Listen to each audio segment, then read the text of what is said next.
আসসালামু আলাইকুম। কেমন আছেন সবাই? গত 6 তারিখের পরে আমরা আজকে আবার আমাদের আম গাছগুলোতে আরেকবার স্প্রে করব।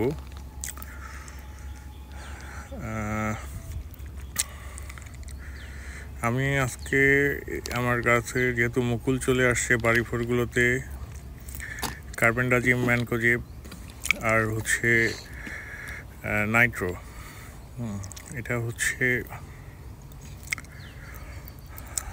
এই দুটো দিব। কারণ হচ্ছে আপনার ওই হপারের জন্য আর বিভিন্ন ধরনের যে পোকামাকড়গুলো আছে, এই পোকামাকড়গুলোর আক্রমণ থেকে মুকুলগুলোকে রক্ষা করার জন্য আমাকে আজকে আরেকবার স্প্রে করতে হচ্ছে আমের মুকুলগুলোতে।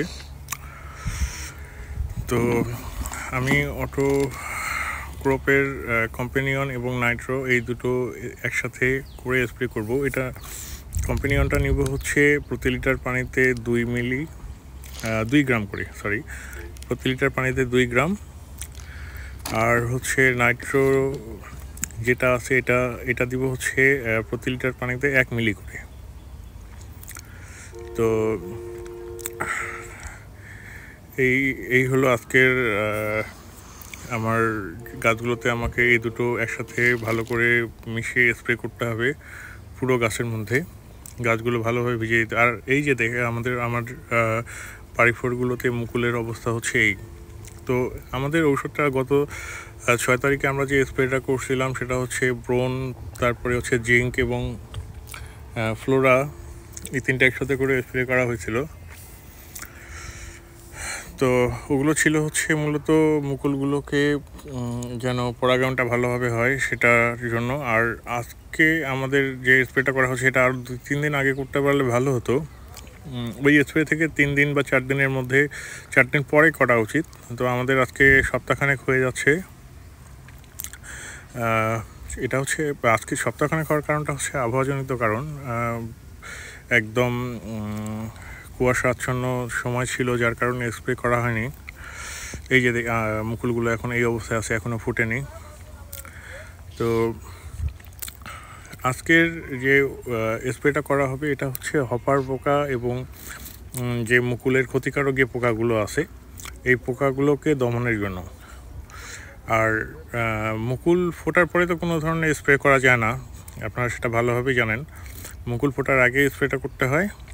আর এর পরবর্তীতে যে স্প্রেগুলো করা হবে এগুলো মূলত আপনার গুটি না আসা পর্যন্ত আর কোনো স্প্রে হবে না।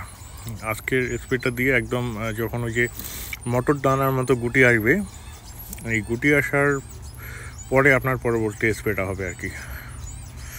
এই যে দেখেন কীভাবে স্প্রে করা হয়, খুব ভালো মতো পুরো গাছকে ভিজিয়ে দিতে হয়। এই যে আমার 100 লিটার পানি আমি একবারেই করি, একটা ড্রামের মধ্যে নিয়ে ফুট পাম্প মেশিনে আমার স্প্রেগুলো হয় সাধারণত।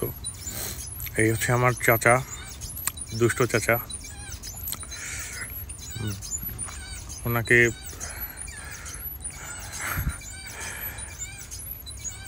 এই দুষ্ট চাচা। আর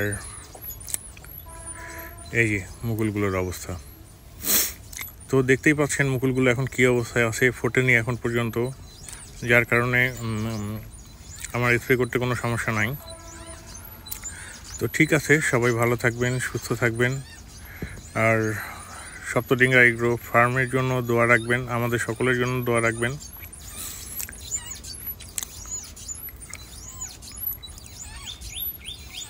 একটু হাসি যত। আসসালামু আলাইকুম।